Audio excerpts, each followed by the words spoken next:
upholding scientific research and discovery in respect, as we should, we must also be alert to the equal and opposite danger that public policy should itself become the captive of a scientific, technological elite. We've signed a climate convention on the importance of economic instruments and free markets. Were included in this mammoth Agenda 21 document and the Rio Declaration. Let me be clear on one fundamental point. The United States fully intends to be the world's preeminent leader in protecting the global environment. Coming up, Technocracy News. This is Patrick Wood for Technocracy News and Trends. Today is April 4, 2019. We're thankful to T-Mobile for having placed a paid article into CNBC website talking about 5G. I have said for many months now that people need to listen to what the executives of these companies are saying, like T-Mobile, AT&T, Verizon, and so on. We need to hear what they're saying about 5G, not what just the media is saying about 5G. And in this article, T-Mobile lays out the real driver behind 5G. That is the Internet of Things and artificial intelligence. Collecting and connecting everything together into a unified system in virtual real time permits a command and control that has never been seen before in history. And unimaginable volumes of data will be collected. It's bad today, even without 5G. But when 5G is implemented fully around the world, there will be mountains and mountains of data collected on a real-time basis. Data is the lifeblood of artificial intelligence. AI does not work without data. The more data, they say, the better it works. So this is the real driver behind 5G. And this article states that chief information officers and chief technology officers, called CTOs, they need to get ready to handle this sea change in data and connectivity. This article is worth reading, if for no other reason it was written by T-Mobile, not by some journalist somewhere that really didn't know what he's talking about. This is the official word. Next story concerns an article that I titled Racism, Concentration Camps, Police State, Is China Set to Become the Fourth Reich? This also is an interesting take on China. It's written by an author, a journalist at the Gatestone Institute. We know that China is a technocracy, but we also know it's totalitarian. This article gives a slightly different twist to the story. It points out that China is exhibiting many of the same characteristics of Hitler's Third Reich. That was the Third Empire, if you will. It's showing concentration camps, institutionalized racism, ubiquitous command and control, and environmental rhetoric, all wrapped up into one. The article starts out, more than 1 million people, for no reason other than their ethnicity or religion, are held in concentration camps in what Beijing calls the Xinjiang Uyghur Autonomous Region. Interesting.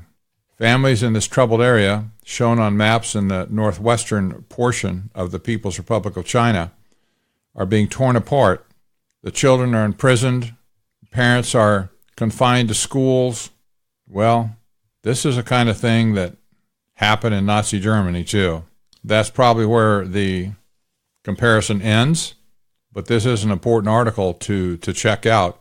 The last article today is titled Monopoly Power is Growing in Response to Sustainable Development. Now, this is an article that I wrote this morning, and I'll tell you why I wrote it before I read it to you. The IMF, International Monetary Fund, has come out with a study that notes that there's growing market concentration around the world. And they're so confused. They don't know why. Well, let me just read the article and you'll get the idea of where we're going with this. I wrote, The International Monetary Fund says the reason for growing market concentration is unclear. Unclear? Really?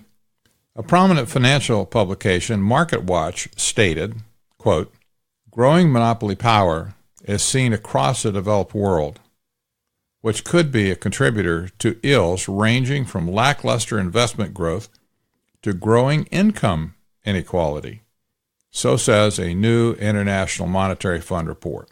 The IMF paper, released ahead of the World Economic Outlook, finds that firms' price markups over marginal costs rose by close to 8% since 2000 in advanced countries. The study looked at nearly 1 million firms across 27 countries. It didn't find the same markups in the emerging markets study. The IMF's macroeconomic reasoning behind this conclusion is not as important as the conclusion itself. However, this is nothing new.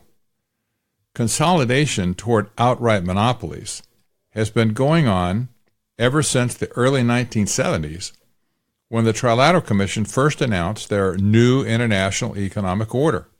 Today, for instance, 4 companies produce 84% of our beef. Today, 4 companies produce 84% of our beef. 4 companies control the world's grain market. 6 corporations control 90% of the media. 10 companies control everything you buy. 3 companies completely dominate the farm equipment market. 14 companies control the entire global auto industry. You get the idea? This extends to many different industries where giant global corporations are gobbling up everything in sight. How did we get to this point? Well, there are many finer points that might be made. I lay the blame on the new international economic order, which rebranded itself as Sustainable Development and Agenda 21, also known as Technocracy, in 1992 at the infamous Earth Summit meeting in Rio de Janeiro. Early critics of Agenda 21, who actually participated in the UN's conference, were largely silenced or ignored. No surprise there. 2 such people wrote a book in 1994 called The Earth Brokers, and they spilled the beans. Quote, we argue that UNCED has boosted precisely the type of industrial development that is destructive for the environment, the planet, and its inhabitants. We see how, as a result of UNCED, the rich will get richer, the poor poorer, while more and more of the planet is destroyed in the process.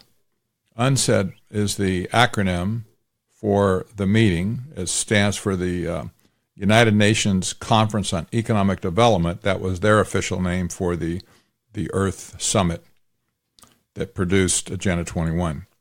A young woman from Nairobi who was allowed to sit in on the Rio proceedings was allowed to address the assembly with her own conclusions at the end. Listen to what she wrote. Quote, the summit has attempted to involve otherwise powerless people of society in the process. But by observing the process, we now know how undemocratic and untransparent the UN system is. Those of us who have watched this process have said that UNCED has failed. As youth, we beg to differ. Multinational corporations, the United States, Japan, the World Bank, the International Monetary Fund, have all got away with what they've always wanted, carving out a better and more comfortable future for themselves. UNCED has ensured increased domination by those who already have power. Worse still, it has robbed the poor of the little power they had. It has made them victims of a market economy that has thus far threatened our planet. Amidst elaborate cocktails, travailing, and partying, few negotiators realize how critical their decisions are to our generation. By failing to address such fundamental issues as militarism, regulation of transnational corporations, democratization of the international aid agencies, and inequitable terms of trade, she concluded, my generation has been damned. Well, I hope these words can be emblazoned on your mind, because it reveals where the modern scam started and why.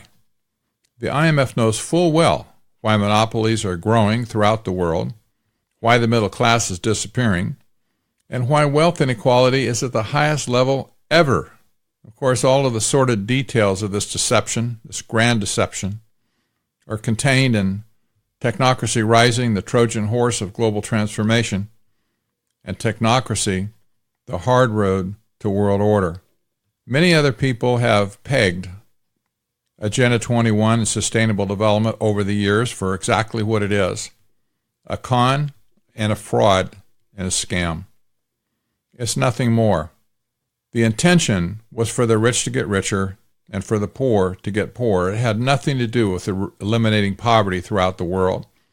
It had nothing to do with giving benefits to individuals around the world. It was all about consolidation of power. And this is exactly what we have seen happen ever since, especially since 1992. And this trend will continue as long as sustainable development is not forcefully rejected by the citizens of the world.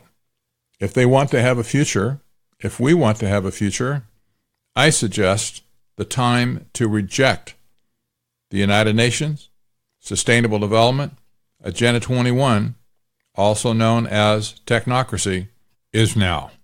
I'm Patrick Wood for Technocracy News and Trends. Have a great day.